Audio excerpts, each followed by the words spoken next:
Y tenemos hoy el sacerdocio de Melquisedec, un personaje que, como todo en la Biblia, a veces se nos hace este sacerdote así como misterioso. No, es una tipificación de Cristo.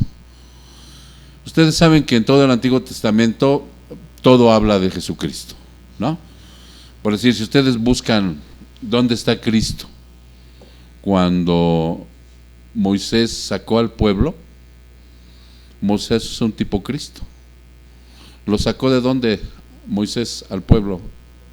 De la esclavitud de Egipto. Ellos eran esclavos, fueron esclavos ahí por 400 años. Entonces, cuando salen de ahí, ¿cómo se aplica la tipificación de Cristo hoy en día? Cristo también nos sacó ¿de dónde? De la esclavitud del pecado. Cuando vemos a Jonás, ¿sí recuerdan a Jonás? Ahorita yo estaba cantando con mi niña Samantha las canciones de los niños. Hay unas canciones que Maristel les llama apóstatas, porque son de los G12. ¿Sí conocen ese movimiento? Que son unos cristianos de dudosa reputación, pero han hecho buenos videos acerca de los niños, ¿no? Y están bonitas las canciones, y estaba yo observando que también cuando vemos a Jonás en la Biblia, ustedes saben que Jonás fue un profeta menor, que el Señor le mandó decir que fuera a un poblado que se llamaba Nínive. Y entonces él fue de buena gana. No, ¿qué hizo? Se puso rebelde, ¿no? Como muchas veces nosotros nos ponemos rebeldes con el Señor cuando nos dice, vayan aquí, y no vamos, ¿no? Pero que mira, que eres cristiano. No, voy a descansar estos días. Me voy a dar mis vacaciones. No, o sea, en realidad somos rebeldes con el pecado, ¿no? En realidad somos rebeldes y no hacemos lo que Dios nos manda. Y entonces agarró Jonás y se dio la vuelta, y en lugar de irse a Nínive, se fue del otro lado de Nínive. Pero ¿qué hizo el Señor? ¿Quién recuerda? Le mandó un gran pez y se lo tragó. ¿Y cuántos días estuvo? No, 40 se muere. 3 días en el estómago del pez. ¿Cuántos días estuvo Cristo muerto? 3 días. ¿Sí? Estuvo muerto, sepultado, y al tercer día resucitó. Y al tercer día el pez lo vomitó. Le dijo el Señor, ¿vas a Nínive por barco o por pez? Pero vas para allá. Y ¡pum! Hizo su voluntad del Señor. Y esa es otra tipificación de Cristo, que cuando Él sale del pez, va y predica, y todo un pueblo se salva a través de la predicación. Se ponen en ayuno y hacen la voluntad de Dios, ¿no? Igual el Señor Jesucristo hoy nos trae las buenas nuevas de salvación, y cuando lo aceptamos como nuestro Dios y nuestro Señor, ¿qué nos da? La salvación. Y así sucesivamente en todo el Antiguo Testamento, el Señor Dios Todopoderoso nos tipifica la salvación de Cristo, ¿no? Y hoy vamos a ver a este sacerdote que está en el Antiguo Testamento, pero que es mencionado en el libro de Hebreos. Así que tomen sus Biblias, hermano. ¿Ya tienen sus Biblias? ¿Quién no trae Biblia? Para que aquí, miren, aquí hay Biblias, Jesús, que les pasa. ¿Quién no trae Biblia? ¿No, mijo? Sí. Por favor, pásale una a mi hermano. ¿Tú traes Biblia, Yarenis? ¿Sí? Ok. Prendan sus Biblias.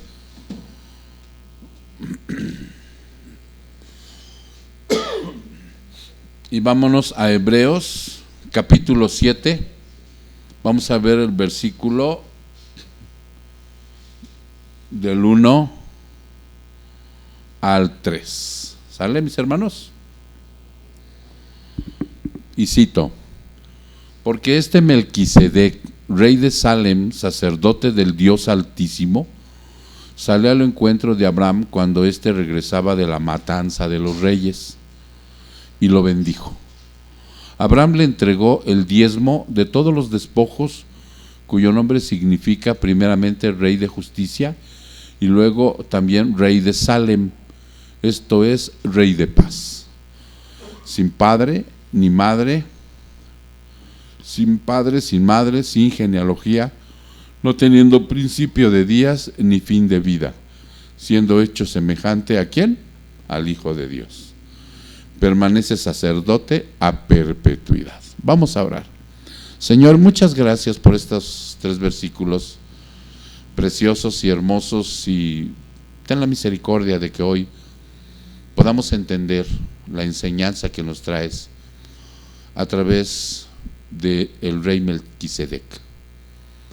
Para muchos de nosotros podría ser un misterio, pero hoy, Señor, cantábamos a ti y decíamos en nuestro canto que tú nos has revelado los misterios que en el cielo hay, que somos afortunados, Padre, porque conocemos la verdad que nos hará libres, Señor, y que cuando vayamos a tu presencia, Señor, cuando muramos, vayamos a tu presencia, Señor, porque sería muy lamentable que después de haber conocido tu palabra, al morir, estuviera eternamente en el infierno. Líbranos, Señor, guárdanos, guíanos, pero sobre todo, Padre, danos la obediencia para poder seguir lo que tú nos pides después de que nos hayas hecho nacer de nuevo. Muchas gracias, mis Dios. Te damos honra y gloria en el precioso nombre de Jesús. Su pueblo dice amén. Ok. Entonces ahora sí, mis hermanos, vámonos a ver primeramente que en Hebreos, ahí en su Biblia, busquen Hebreos capítulo 6. ¿Mandé? Sí, vamos a ver una referencia. Vamos a ver una referencia en el capítulo 6 para que ustedes puedan entender. En el versículo 20 dice: donde Jesús entró por nosotros como precursor, hecho según el orden de Melquisedec, sumo sacerdote para siempre. Eso está en Hebreos 6:20, dando una referencia que Él es del orden, Jesucristo, como precursor de nosotros, está según el orden de Melquisedec. Cuando nos habla la palabra según el orden, también refiere a que es del mismo rango, de la misma jerarquía. ¿Ya se entendió? Aquí es importante aplicar el estudio de estos pasajes para que a través de la hermenéutica nos remontemos a la exégesis. El domingo yo les hablaba de esto, ¿recuerdan? Que nosotros tenemos que estudiar la Biblia para que podamos comprender exactamente qué está hablando. Y entonces la palabra exégesis significa extraer el significado de un texto dado. A través de todo lo que Dios nos va a hablar en estos 3 versículos, perdón porque otra vez me volvió a dar la tos, y si me regalan un vasito de agua, por favor, mija.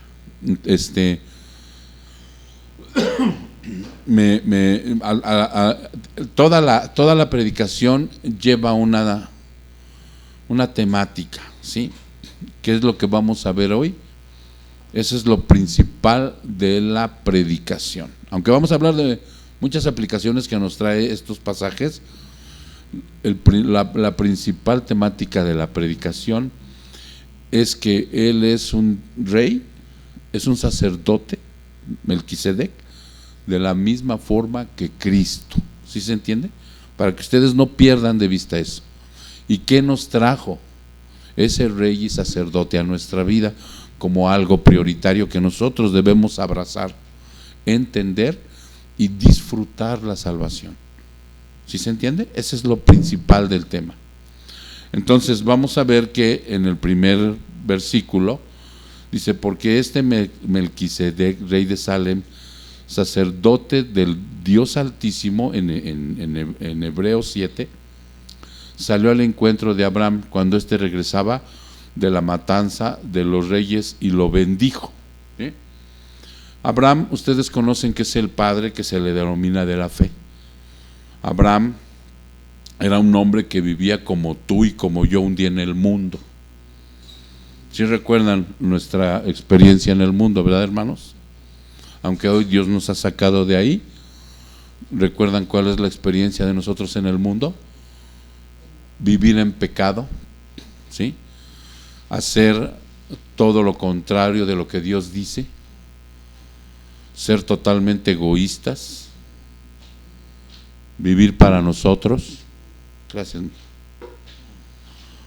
Y no estar capacitados para poder entender a Dios, buscarlo y para hacer su voluntad. No lo tenemos. Abraham estaba en un lugar. ¿Cómo se llamaba ese lugar? De donde salió Abraham. ¿Quién lo recuerda? Ur de los Caldeos, exactamente. ¿Y qué le dijo el Señor? Sal con tu gente y vete de esa tierra y de tu parentela, le dijo. Porque Abraham estaba muy cómodo viviendo en ese lugar de Ur de los Caldeos, con toda su gente, con toda su parentela.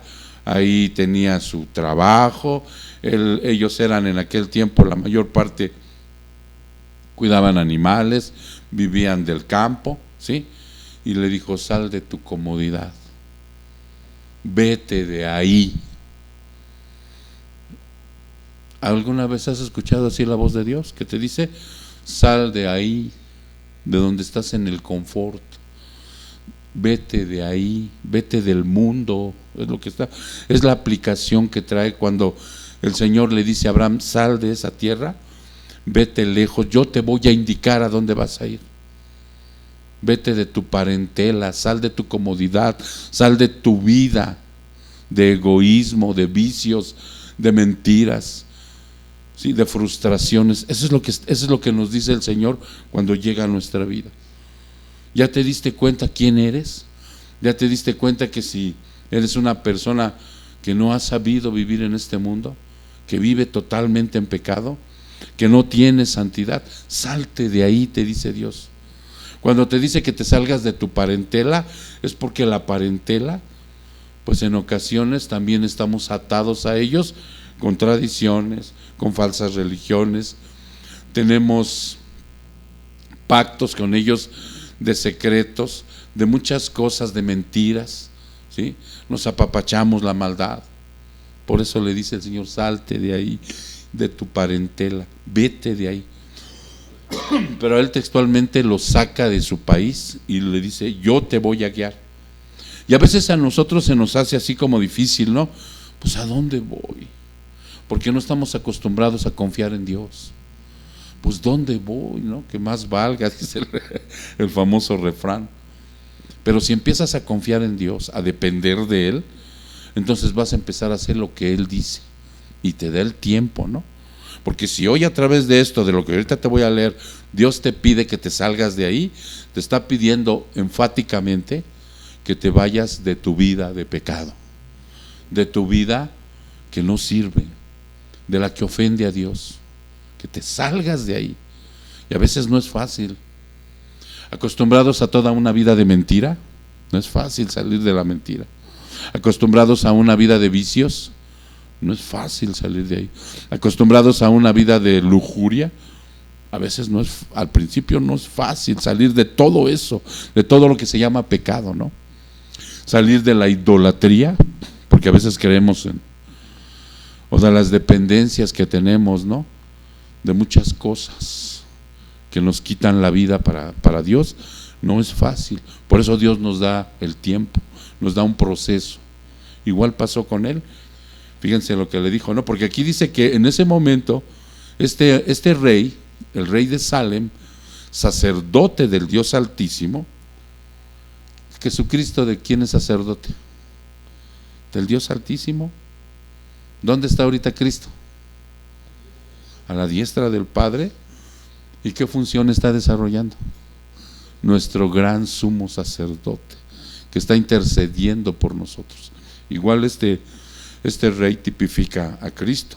Sacerdote, era un sacerdote del Dios Altísimo, sale al encuentro de Abraham cuando éste regresaba de la matanza de los reyes y lo bendijo. ¿Qué significa esto? Vámonos a Génesis 14 para que ustedes vean la historia y puedan entender a qué se refiere. Génesis 14, ¿De qué versículo les dije?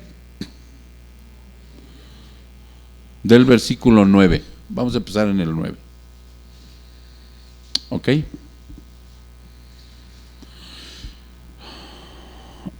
Y cito: esto es contra Kedorlaomer. Es una palabrita de esas. Rey de Elam, Tidal, rey de Goyín, Amafel, rey de Sinar, Arioc, rey de Eleazar, 4 reyes contra 5. Por eso la palabra dice, venía de la matanza de los reyes. Venía de pelear con estos reyes. Abraham era un hombre pacífico. Abraham era un hombre de trabajo. Abraham era un hombre que no buscaba rencilla. Pero ¿por qué fue a pelear con ellos? Eso es lo importante, ¿no? Ahorita lo vamos a ver. Entonces dice: y el valle de Sidim estaba lleno de pozos de asfalto, y el rey de Sodoma y el de Gomorra, que es la ciudad del pecado que destruyó el Señor, ¿recuerdan? Que hoy Sodoma y Gomorra se avergonzaría de cómo vive Jaltenco. ya los rebasamos, ¿no? A Sodoma y Gomorra. Entonces dice, y sus alrededores, hermanos, no se crean que se salva San Pablo de las Salinas, ni los San Pablos, ni recursos, estamos rodeados. Ok, entonces dice que aquí dice, huyeron y cayeron ahí, y los demás huyeron a los montes. Entonces tomaron todos los bienes de Sodoma y Gomorra y todas sus provisiones y se fueron. En ese tiempo, cuando el Señor los mandaba, todo el botín de guerra se lo tenían que llevar, todo lo que había ahí de provisión de algo bueno, ¿no? Dice, entonces se llevaron todas sus provisiones y se fueron. Y tomaron también a Lot. Ahí aparece Lot, sobrino de Abraham, con todas sus posesiones, pues él habitaba en Sodoma, y partieron. ¿Qué pasó ahí con este Lot? En una ocasión, hermanos, más atrás en la Biblia, cuando tengan tiempo lean toda la historia, está muy interesante. Ellos andaban juntos, salieron de Ur de los Caldeos juntos, Abraham y Lot. Los dos eran líderes, pero este era su sobrino. Pero como suele suceder en la vida, cuando hay dos líderes por ahí y se empiezan la gente se empezó a pelear entre ellos, que tú me robaste un chivo, que tú me robaste una porción de esto, y había rencillas entre ellos. Entonces le dijo a Abraham, toma tu camino y yo tomo el mío, nos separamos y cada quien que lidere su gente, ¿no? Y entonces Lot está considerado en la Biblia, ¿sí?, como el cristiano que es rebelde, que el cristiano que no se ajusta, que le gusta lo más cómodo. ¿A dónde se fue a meter? A Sodoma y Gomorra. Y Abraham no, Abraham buscó algo donde no hubiera tanta contaminación de pecado, se fue solo, y fue y se metió allá, ¿sí? Entonces allí había ya comodidades, había riqueza, buscando el billete, buscando la comodidad, y lo apresaron estos hombres, lo hicieron esclavo. Entonces por eso manda el Señor a que lo saque a Lot de ahí.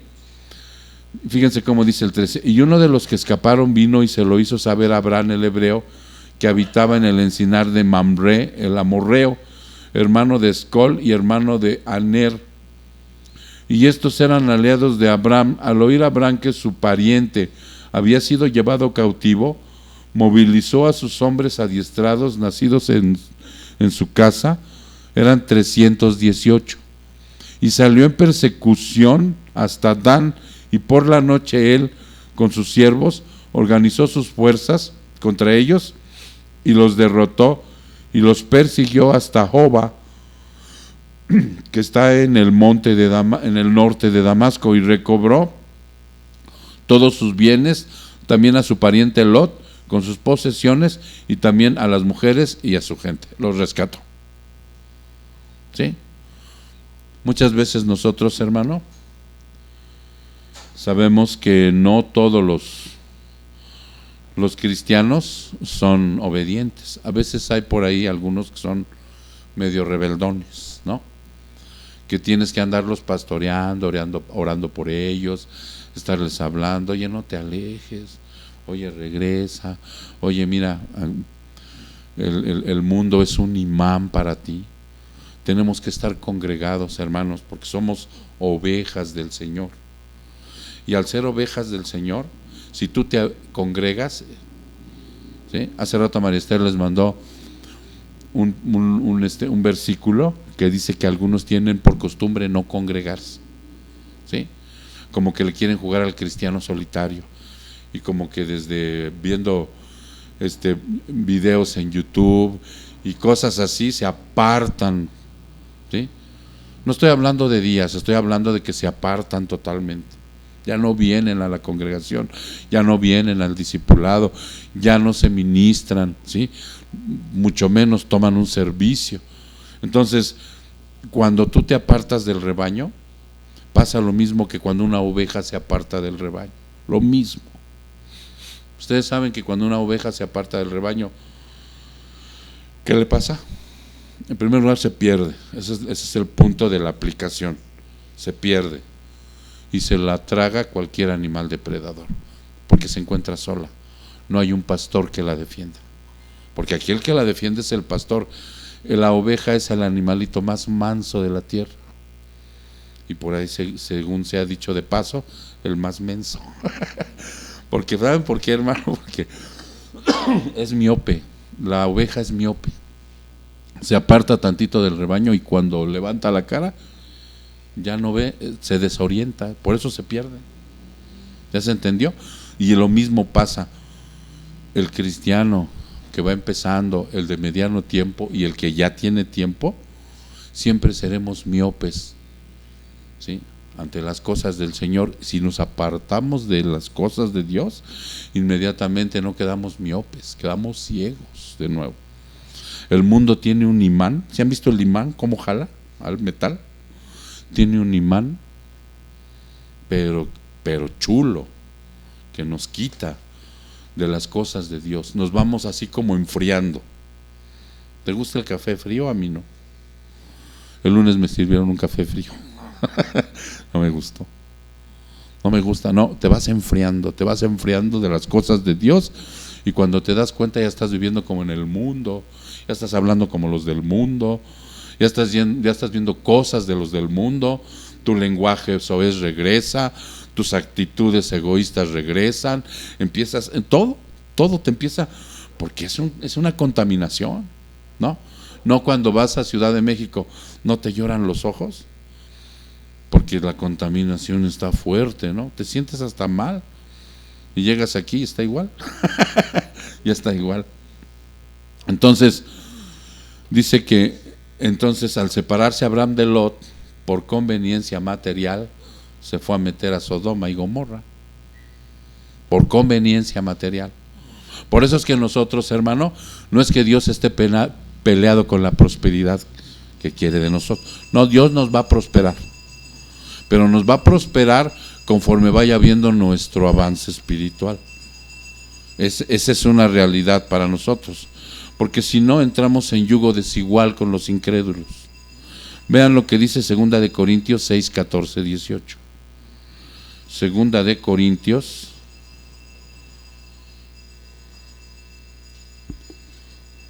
segunda carta a los Corintios del 6, dije segunda carta a los Corintios 6, ¿verdad? ¿De qué versículo dije? Del 14 al 18. Dice: no estés unido en yugo desigual con los incrédulos. ¿Qué es eso? Mira, si tú conoces lo que es un yugo, es la forma en que dos bueyes van jalando la yunta. Y entonces los dos animalitos tienen que estar del mismo forje, del mismo peso. O sea, es algo que los agricultores de aquel tiempo, cuando utilizaban este yugo, lo hacían así, porque si ponían un animalito más bajito, de acá, el más grandote, le cargaban toda la carga y se cansaba más. ¿Sí se entiende? Ese es un yugo desigual.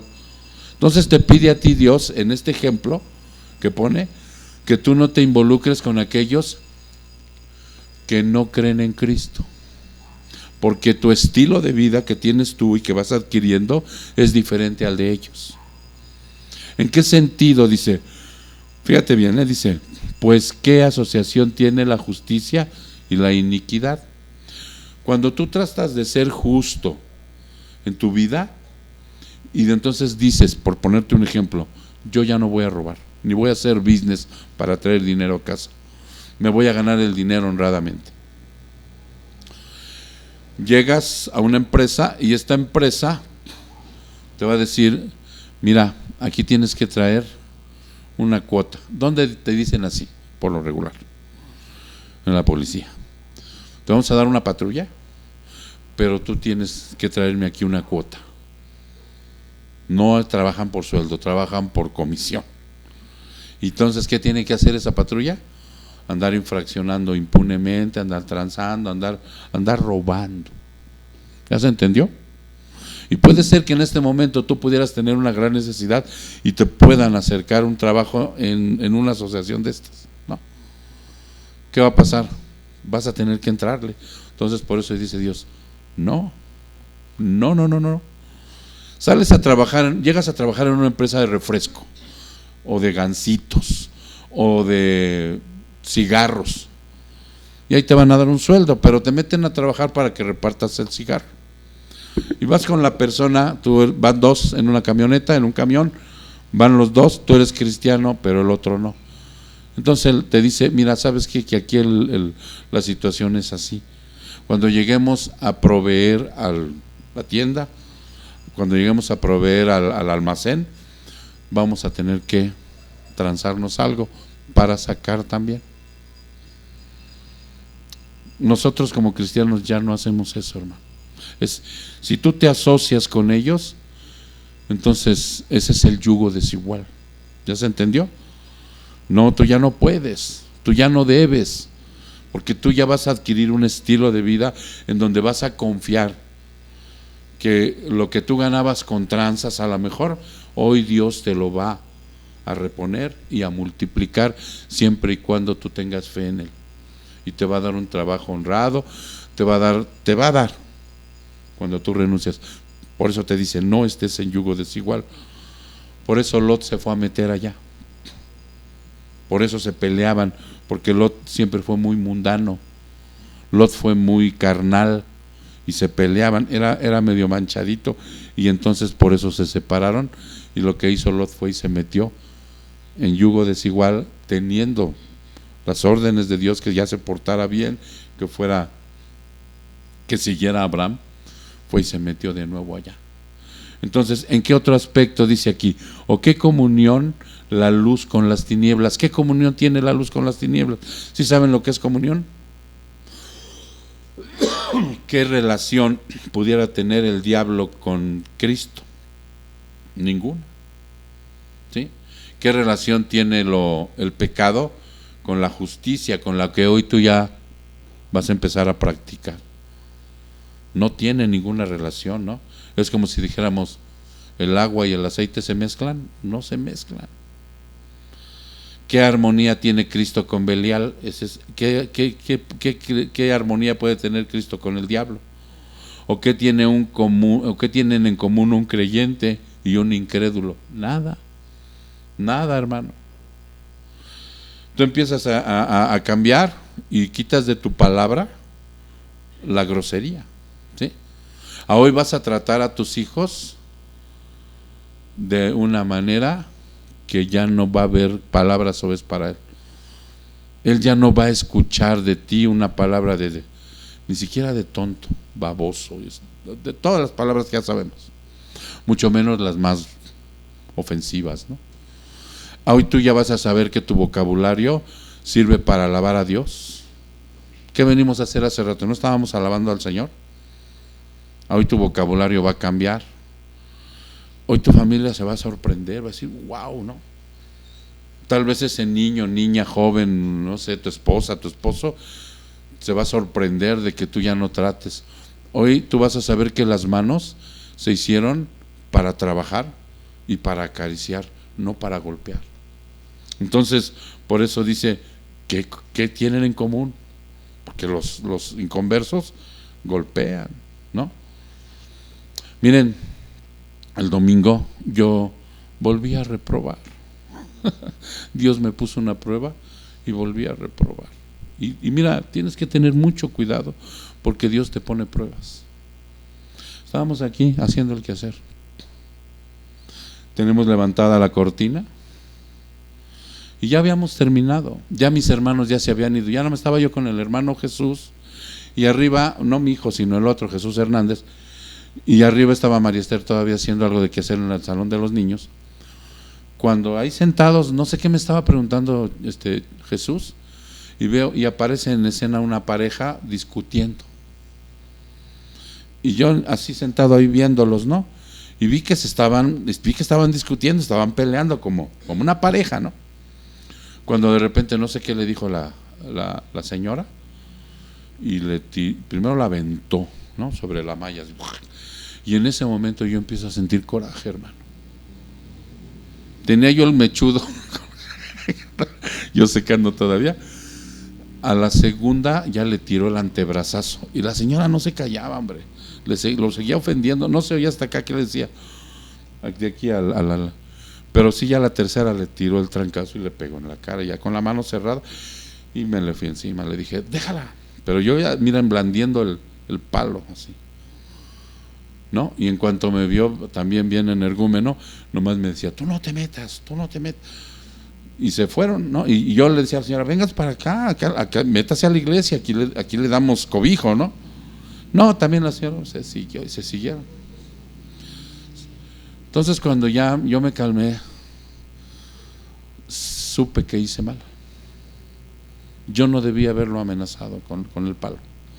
Me dio coraje ver cómo le estaban pegando a una mujer. Y reaccioné como un incrédulo. Porque yo lo que tuve que haber hecho es poner paz. Y decirle, cálmense, miren, o sea, confiar en Dios. Confiar que en ese momento, si yo soy luz y soy sal, se hubiera puesto una paz entre ellos. Al principio como que me sentí bien, ¿no? De que ya no le pegara.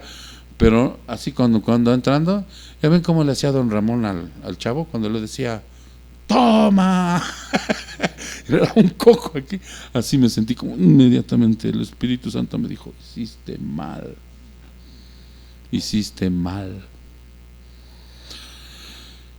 Ante una situación Dios nos va a probar. ¿O qué acuerdo tiene el templo de Dios con los ídolos del Dios vivo? ¿Qué tiene que ver el Dios altísimo con las imágenes y las vírgenes y los muñecos de yeso? Porque nosotros somos el templo del Dios vivo, como Dios dijo, ¿sí? Miren, esto también se aplica en los matrimonios. A veces es aceptable, dice la palabra, cuando un matrimonio llega que no conocen de Dios y entonces el marido no quiere o la esposa no quiere, y es aceptable, dice, no te separes si tú vas a santificar esa casa, ¿no? Aquí hay hermanos que están en esa posición, sus esposos o su esposo o la esposa no están en Cristo. Entonces Dios ordena que si viven tranquilos, que no se separen. Lo triste sería que ya como tú vienes aquí, ¿qué edad tienes, Yarenis? 14, bueno, todavía está chiquita, amiga, pero ya ella es cristiana, ella sigue la doctrina cristiana, ¿no? Ella, cuando llegue el momento en que tenga que casarse, tiene que buscar un hombre cristiano, ¿sí? Para que no esté en yugo desigual, porque si un día me viene con que se casó pero con uno del mundo, ese es otro yugo desigual, porque ella ya tiene un estilo de vida. ¿Y el mundano lo tiene? ¿Tiene un estilo de vida cristiano? No lo tiene. Él está acostumbrado a mentir, a transar, a pecar. ¿Sí se entiende? Y nosotros vamos aprendiendo a ya no hacerlo.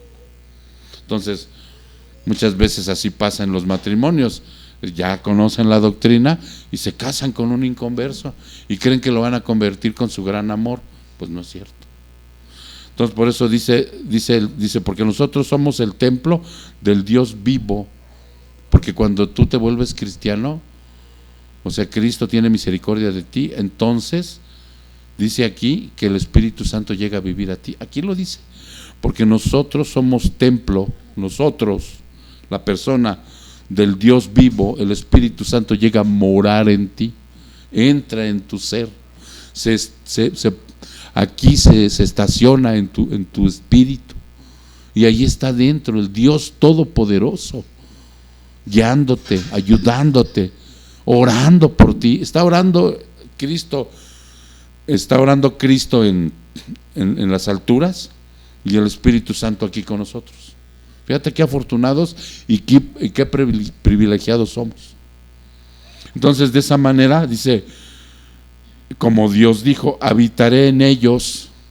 Fíjate, habitaré en ti y andaré entre ellos y seré su Dios y ellos serán mi pueblo.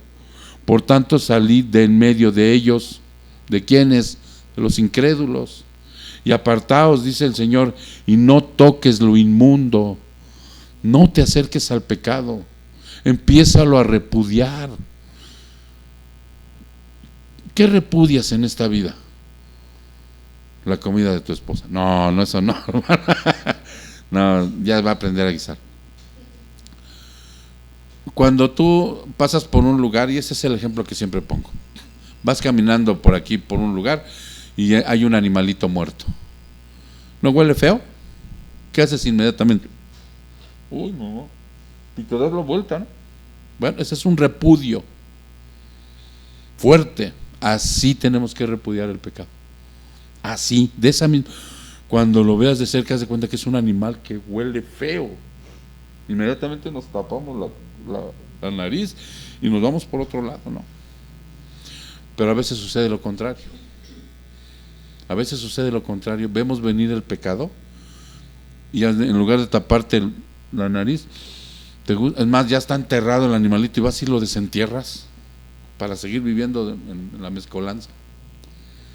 Por eso dice, no toques lo inmundo y yo te recibiré. Yo seré para vosotros padre y vosotros seréis para mí hijos e hijas, dice el Señor Todopoderoso. Eso es algo precioso que tú tienes que entender, ¿sí? Para que no vivas en yugo desigual. No los repudias, no vas a repudiar al inconverso. Hay algo que quiero que entiendas bien. No lo vas a repudiar, no lo vas a malver, no le vas a decir hágase para allá mugroso, no. O sea, vas a orar por él, pero no vas a hacer lo que él hace. ¿Ya se entendió? Ok. Abraham lo rescata. ¿A quién? A Lot. Aunque otros no cumplan sus obligaciones hacia nosotros, porque él después ya no se asoció con Abraham, ya no lo fue a ver, ya no hizo lo que Dios quería que hiciera a Lot. Dice, aunque otros no cumplan sus obligaciones hacia nosotros, eso no nos da el derecho de comportarnos igual, por lo del yugo desigual, les digo, ¿no? Hay gente que te trata mal, hay gente que no te quiere, hay gente que te va a repudiar. O sea, aunque ellos hagan esto y estén cerca de ti, tú no tienes que comportarte igual que en ellos. ¿Qué tendrías que hacer? Lo que hizo Lot. Lo rescató. ¿Sí? En ocasiones hay que estarle diciendo, ven, vamos a la iglesia, vamos a orar, predícale la palabra. Tú le vas a caer gordo, te va a ver venir y te va a dar la vuelta. Ay, ahí viene este aleluya, ay, ahora que ya se convirtió a Cristo, ahora ya se cree santito, vas a recibir, o sea, agresiones de parte de la gente, ¿no? Entonces no podemos comportarnos igual. Abraham aprovecha esta oportunidad para dar una prueba real de lo que es ser verdaderamente amigo de Lot. Nosotros debemos estar listos para socorrer a los que están en problemas, hermano, de verdad. Debemos estar listos, prestos. Ahora que tú estás aprendiendo la palabra, ahora que tú eres cristiano, y yo a veces les digo así como de la edad de Yarenis, ¿no? Que van a una escuela, que ya son cristianos, los mismos niños. El otro día me platicaba una hermana, llega a la escuela, ¿y cuántos años?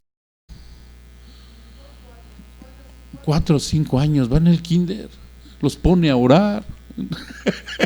En el salón los pone a orar a los niños y les habla de Dios y les dice, confíen en el Señor. Y él dice, yo quiero ser pastor. Pues yo creo que va para allá, porque pues ¿cuántos años tiene? Y así me platicó. Otra vez vino la hermana y me dice, estoy preocupada por el niño. Le digo, ¿por qué, hermana? Pues porque en la escuela los pone a orar, les habla de que ya saben, ¿no? Los reyes estos. La maestra me mandó a llamar y me dijo, oiga, no está mal lo que hace su hijo, nada más controle, hable con él, ¿no? Pues no viene viene de Dios, ¿no? Le digo, no, hermana, déjelo. Al rato que quiera que hable de Dios no va a querer hablar de Dios. No, déjelo, que haga su labor, que el niño los ponga a orar. O sea, entonces dice que nosotros debemos estar listos para socorrer a los que están en problemas, especialmente a parientes y amistades. Tú siempre vas a tener un pariente o una amistad que no conozca a Dios. Aunque el prójimo haya faltado a sus deberes para con nosotros, aún así no debemos descuidar nuestro deber para con ellos. Abraham rescató a los cautivos, porque no nada más rescató a Lot, ¿verdad? Indícale, ahí métete, mijo, ahí métete, no hay problema. Sí, no nada más. ¿A quién rescató? A todos los que estaban cautivos con Lot. Lot tenía mucha gente a su servicio. Al tener la oportunidad debemos hacer el bien a todos los que están. Abraham le entregó el diezmo de todos los despojos, ¿sí? De todo, dice, le entregó, dice, cuyo nombre significa, primero el rey Melquisedec, el sacerdocio de Melquisedec. Dice, también rey de Salem, esto es rey de paz, sin padre, sin madre, sin genealogía, no teniendo principio de días ni fin de vida, siendo hecho semejante al Hijo de Dios, permanece sacerdote a perpetuidad. O sea, lo que es igual a Cristo.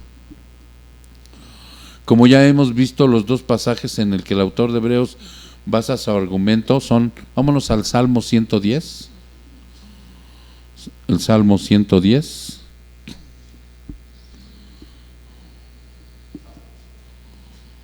Salmos 110. En el versículo 4. El Señor ha jurado y no se retractará. Fíjate bien, tú vas a encontrar muchas promesas en la Biblia.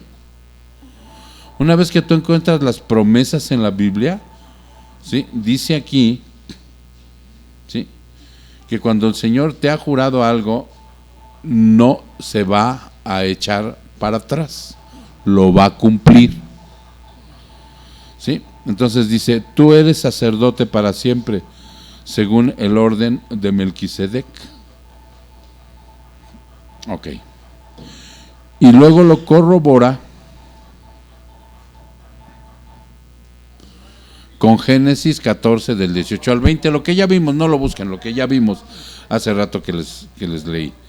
En la historia del Génesis, Melquisedec es una figura extraña. Fíjense bien, cuando aparece por primera vez Melquisedec es en Génesis. Y es una figura extraña y casi misteriosa. Aparece como llovido del cielo. No se dice nada de su vida, ni de su nacimiento, ni de su muerte, ni de su genealogía. Sencillamente aparece, nada más, así de repente. Ahí está. Bueno, siempre, ¿por qué siempre me cambian? Me cambiaron otra vez. Ahí está Abraham rindiéndole los diezmos, ¿sí? Y ya vieron qué trae Melquisedec en la mano. ¿Sí lo alcanzan a ver? Porque lo tapa un poquito. ¿Con qué lo bendice? ¿O no? Vino y pan. ¿Qué tipifica? El que me diga qué tipifica, le compro un sneaker ahorita. Sí, pero ¿qué? el nuevo pacto. Ahí se firmó el nuevo pacto, en la cena del Señor, en la Santa Cena. Fíjense nada más. Abraham le da a Abraham pan y vino, cosa que para nosotros que leemos la historia del Nuevo Testamento tiene el matiz del nuevo pacto. Esto es lo que hace Jesucristo en la Santa Cena. ¿Y saben cuál es la Santa Cena? El cuadro que tiene todas las familias mexicanas y del mundo atrás en su comedor.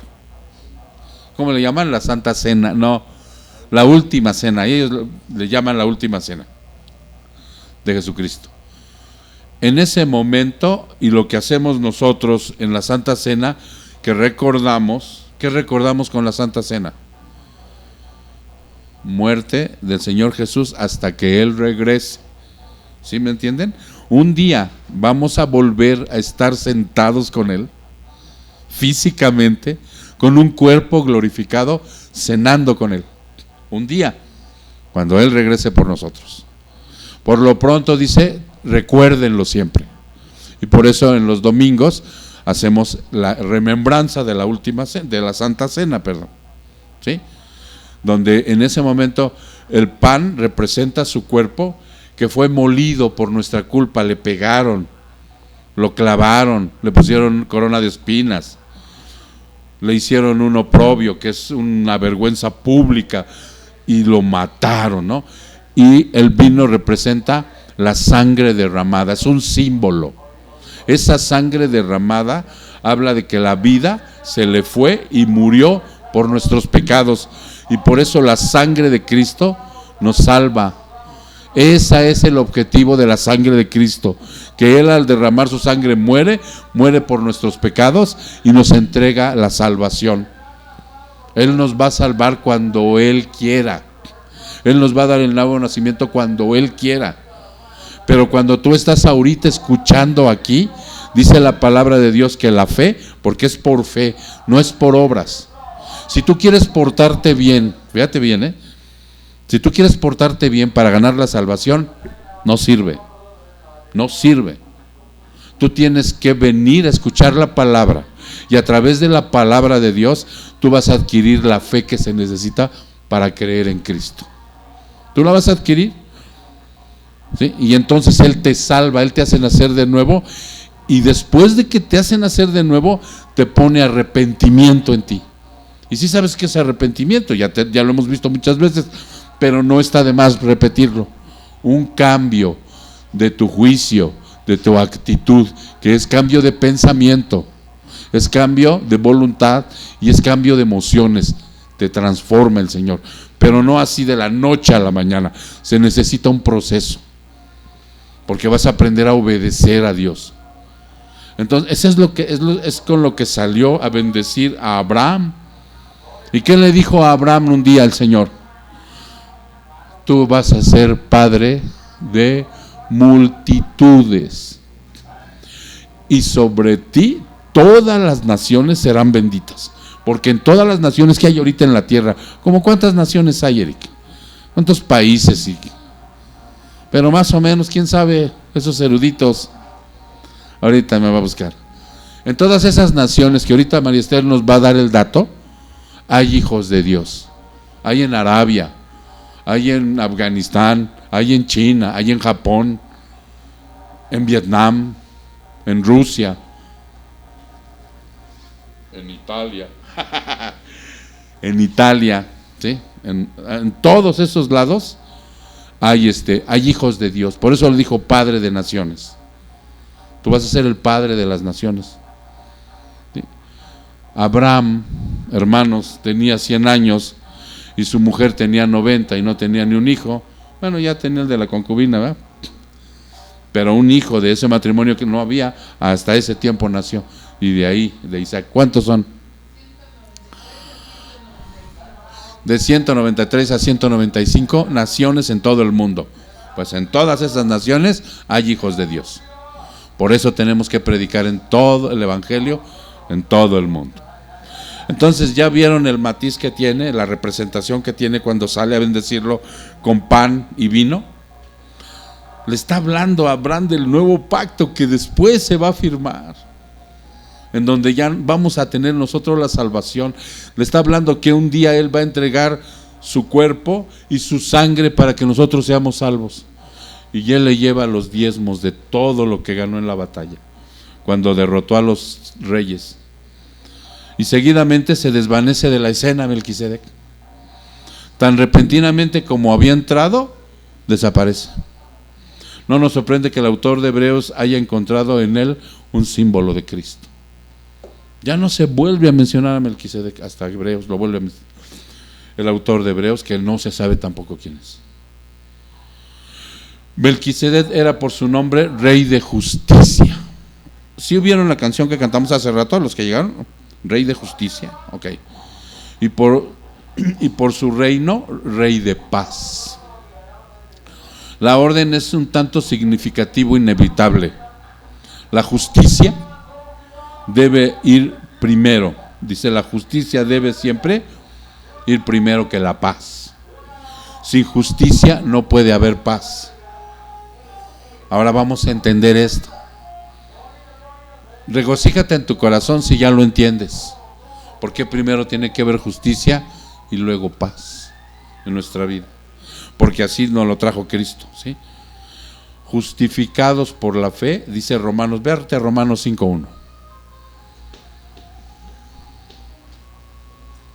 Romanos 5:1.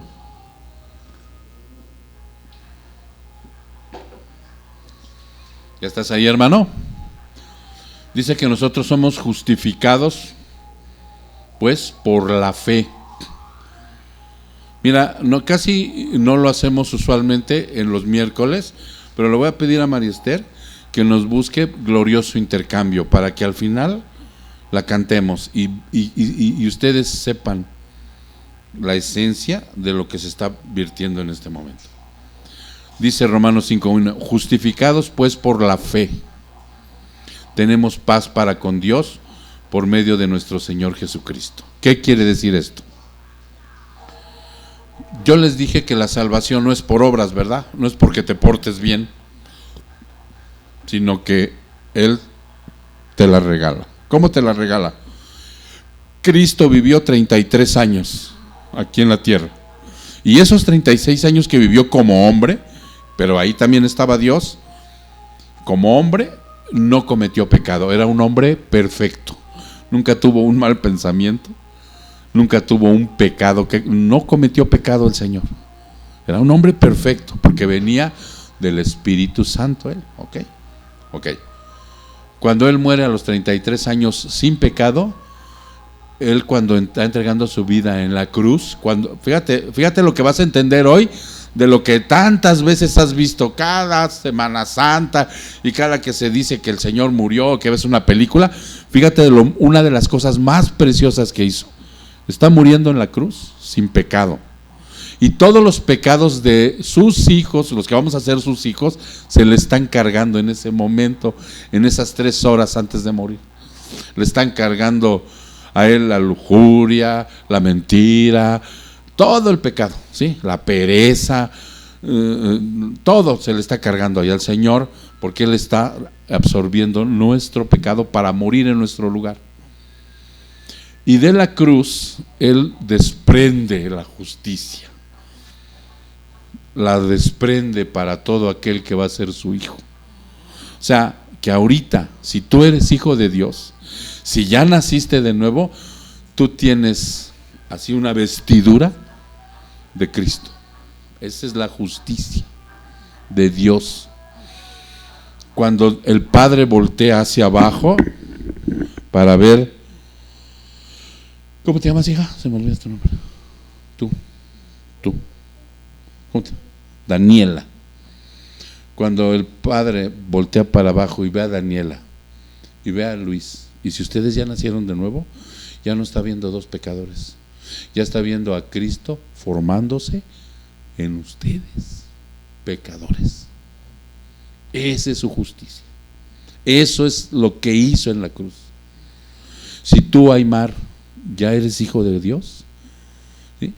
Él ya te entregó su justicia, ya te vistió de Él, y ya no está viendo a Aymar, está viendo a Cristo formándose en ti. ¿Sí me entiendes? Y eso te hace tener una posición correcta delante de Dios. Ya no estás condenado.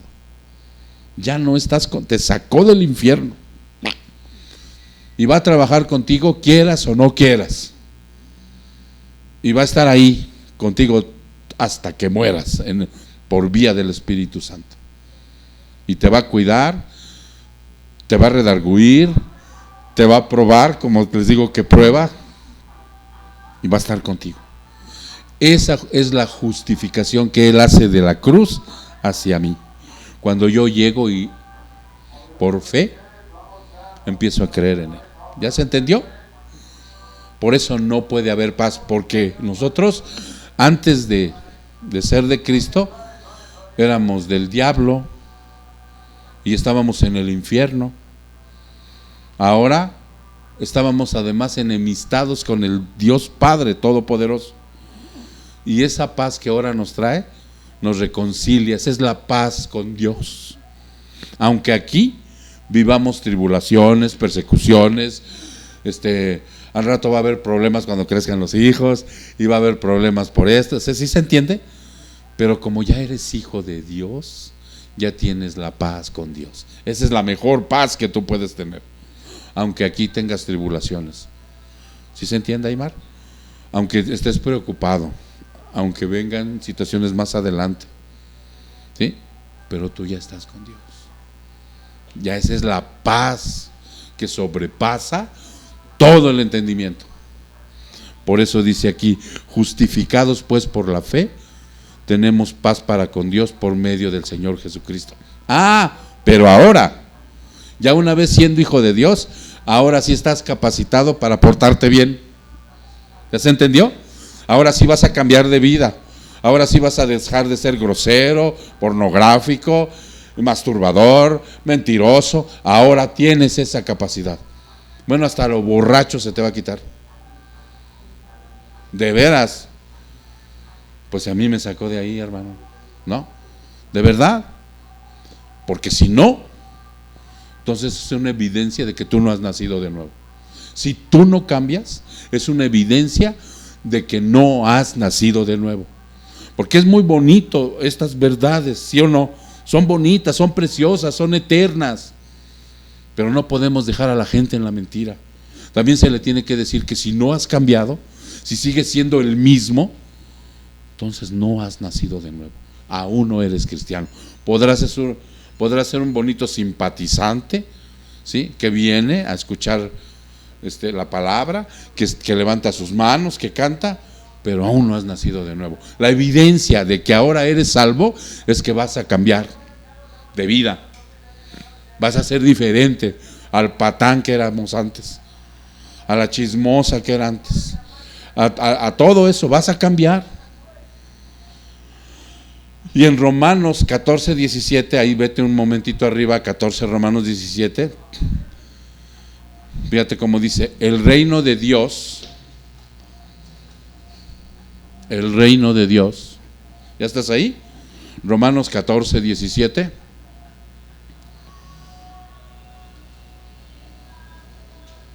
Dice: el reino de Dios es. ¿Qué dice que es, Yarenis?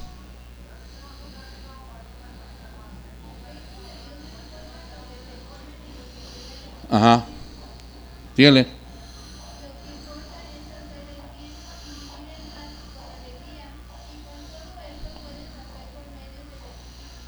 Exacto. Entonces decimos que el reino de Dios es justicia, paz y gozo en el Espíritu Santo. ¿Ya ven cómo primero va la justicia? Si Cristo no te justifica, tú no tienes paz. Miren, yo soy un nacido de nuevo. Yo creo en la obra redentora de Jesús. Y yo se los he dicho, si yo muriera al rato, yo tengo la seguridad de ir a la presencia de Dios. Pero porque yo sé que yo creo en esa justicia que Dios trajo a mi vida. Y por eso hoy tengo paz con Dios. Pero tengo un montón de broncas en la vida y voy a tener siguiendo más broncas. Con ustedes como rebaño, con mis hijitos como mis hijitos. Ahí viene Samantha. Por la predicación de la palabra, por las enfermedades, ¿sí? se me van a ir acabando las capacidades, me voy a quedar a lo mejor más pelón, a lo mejor al rato ya no voy a poder caminar bien porque traigo la columna toda torcida, ¿no? Pero esa no es la paz. No, la paz es que cuando yo muera ya estoy en paz con Dios. Yo sé que voy allá. Y dice la palabra que ninguna aflicción de este mundo es comparado con lo que nos espera posteriormente. Y eso es eterno. Aquí por mucho que vivamos serán 100 años. Mi suegra tiene 97. Aquí lo que importa es que una vez que mueras, vayas a lo eterno. ¿Ya se entendió, hermanos? Ok. Entonces dice, el orden es siempre el mismo. Primero justicia y luego paz. Busca la justicia de Dios, hermano. ¿Sí? Búscala, esa que te digo. Esa que donde está muriendo en la cruz, como hombre perfecto, te la regala. Ese es un regalo que te da. Hizo más cosas. Si tú sigues viniendo aquí, vas a descubrir todas las maravillas que Dios ha hecho con nosotros. Y te vas a regocijar, y te vas a convencer, y va a cambiar tu vida. Y entonces perseguirás la vida eterna, ya no la temporal. Vas a disfrutar y dar gracias de lo temporal, de que hoy tienes una familia, de que vas a adquirir una casa, de que posteriormente puede llegar un carro, de que eso lo vas a agradecer, pero ya no va a ser lo primordial para ti. Veamos lo que dice el Salmo 72:7. Salmo 72:7. Salmos 72:7. Y cito: florezca la justicia en sus días y abundancia de paz hasta que no haya luna. Gloria a Dios. Gloria a Dios, hermanos, porque dice florezca la justicia en sus días. ¿En los días de quién? En los días de Cristo. Él es el único que te puede traer la justicia. Ningún santo, ninguna virgen, la Santa Muerte, el Buda, el otro, ¿cómo se llama? Alá. Nadie de ellos murió por ti, más que Cristo. Nadie, más que Cristo. Si tú tienes todavía la creencia en que hay otro ser en esta vida que te puede traer esa justicia, estás perdiendo horriblemente tu tiempo. Solamente Cristo es el que trae esa justicia. Por eso dice el 7, y abundancia de paz hasta que no haya luna. El Señor un día dijo en Apocalipsis, ya no va a haber sol ni luna, porque yo seré su luz. Imagínate la luz de Cristo resplandeciendo en esa ciudad que vamos a tener allá arriba, donde ya no va a haber cerraduras ni puertas. Aquí nos encerramos y luego mi esposa sale y checa si ya está todo cerrado. Le pusimos tornillos a la vez para que no nos abran y candado de no sé qué aquí. Te encierras a piedra y lodo, ¿no? Que si llega el temblor aquí te quedas también. A ver, deja la puerta abierta, pues se meten. Allá no, ya no va a haber eso. Ok, entonces seguimos, dice, ya para ir cerrando. Buscan la paz en el escape. Mucha gente, hermano, busca la paz en el escape. ¿Se entiende eso o no? Mira, tú quieres encontrar paz teniendo dinero, teniendo sexo, teniendo alcohol y drogas. Pero lo malo del escape es que siempre tenemos que volver al punto de partida. ¿Cierto? Te voy a poner unos ejemplos. Traza un cuadro de una mujer descuidada que vivía en una casa destartalada. O sea, vivía del cocol. Y luego tenía que volver a casa. Es verdad que era un escape, pero tenía que volver a la... Tenía una casa destartalada, me salté un renglón. Dice, salía una tarde de su casa y se iba al cine.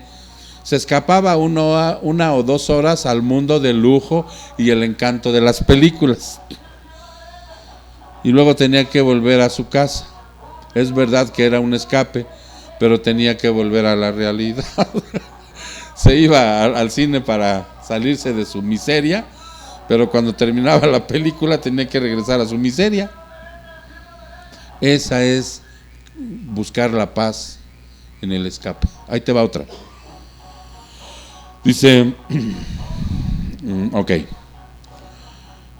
W.M. McGregor cuenta de una anciana que vivía en un suburbio terrible de Edimburgo. ¿Saben lo que es un suburbio? Jaltenco. Ok, un suburbio terrible de Edimburgo. Cada cierto tiempo se sentía tan asqueada de su barrio que hacía un recorrido por las casas de sus amigas y le sacaba 1 o 2 peniques a cada una. Con el producto de ese dinero cogía una borrachera de muerte. Cuando se lo echaban en cara contestaba: ¿me vas a discutir la única oportunidad que tengo de salir de esa miseria a través de sorbos de whisky? Era un escape, pero tenía que volver siempre. ¿Ya se entendió? Una vez que se va la cruda, como decimos el refrán, solo borracho y dormido se me olvida lo demás. ¿No? Pero cuando despiertas, vuelves a la realidad.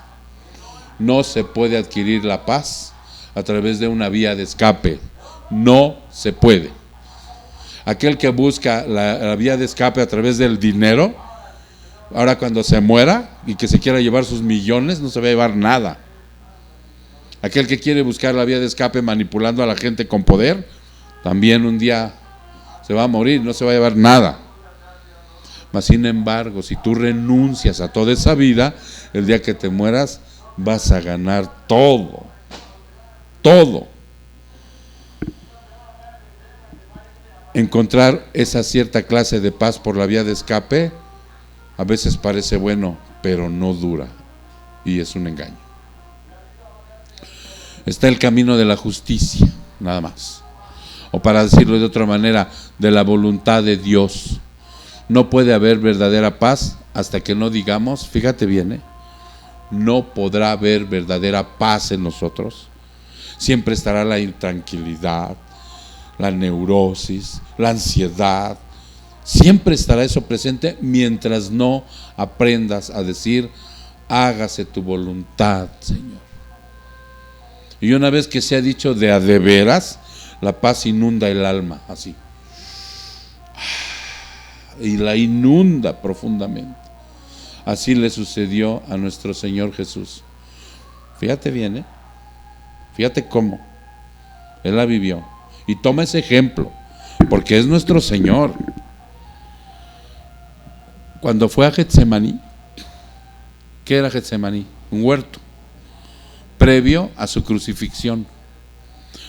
Iba tenso, iba sufriendo, ya sabía lo que venía, para él. ¿Sí? Iba con tanta tensión y con tanto estrés que empezó a sudar sangre. Eso de sudar sangre científicamente está comprobado, hermano. Se llama, ¿cómo? Perdón. Hematohidrosis se llama, y le puede suceder a cualquiera de nosotros cuando está bien estresado. Creo que cuando a mí me llevaban a anexar, yo iba sudando sangre porque había tensionado. No me encierren.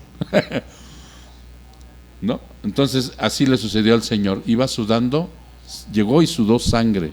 Ya sabía lo que le esperaba. Sabía de los golpes, sabía de los latigazos, de los escupitajos, de cómo lo iban a pegar en su cara, cómo lo iban a deformar, cómo lo iban a crucificar, ¿no? Entonces, en aquel huerto aceptó la voluntad de Dios, porque recuerdan que le dijo al Señor: Señor, no hay otra manera, pero si no, ¿qué dijo? Hágase tu voluntad. Nos puso el ejemplo que muchas veces nosotros entramos en tensión, en nerviosismo, en ansiedad, y mira, es tan fácil decirle: hágase tu voluntad, pero es tan difícil aceptarlo, porque decir hágase tu voluntad cualquiera lo dice, pero es tan difícil aceptarlo que es un proceso en donde tienes que humillarte ante la poderosa mano de Dios, dejar tu cacahuatero orgullo por un lado y doblar las rodillas y decirle: no puedo, Señor, hágase tu voluntad. Y entonces dice aquí que Él te inunda el alma de paz, como se la inundó a Él. ¿Quién llegó a fortalecer al Señor? Un ángel llegó a fortalecer a Cristo. Y tú sabes que están los ángeles ahí por orden de Dios, a un lado de ti. La Biblia lo dice, ahí están. ¿Por qué los ha mandado? Entonces dice aquí, y obtuvo la paz. Cuando Él se levantó de Getsemaní, Él se levantó poderoso. Ellos tenían con qué hacerle todo eso, pero Él ya iba victorioso para ganar nuestra alma, la tuya y la mía. Y eso yo lo valoro todos los días de mi vida. No es una película, no es un cuento de hadas, es una realidad lo que Él vivió ahí. Cuando Él se levanta de ahí, se levanta fuerte, poderoso, así, para recibir todo lo que iba a recibir. Y lo que mayormente no quería vivir era el abandono de su Padre. Imagínate a Cristo, hermano. Imagínate a Cristo todos los días de su existencia eterna, pegado al Padre. Nunca se separó de Él. Y tenía que separarse por ti y por mí 3 horas. Por eso dijo, no hay de otra manera. Y le dijo el Padre, no. Hágase tu voluntad, dijo. Seguir el camino de justicia, aceptar la voluntad de Dios, es quitar de raíz, así, quitar de raíz. No nada más darle machetazos a las ramas, sino agarrar cuando sacas algo de raíz, así, ¡fum!, que ya no vuelva a crecer ahí. Es quitar la raíz de la inquietud, de la ansiedad, y encontrar el camino de la verdadera paz, y una paz duradera, eterna. ¿Se entiende, hermanos? Ese es el sacerdocio de Melquisedec. Ese es el sacerdocio de nuestro Cristo.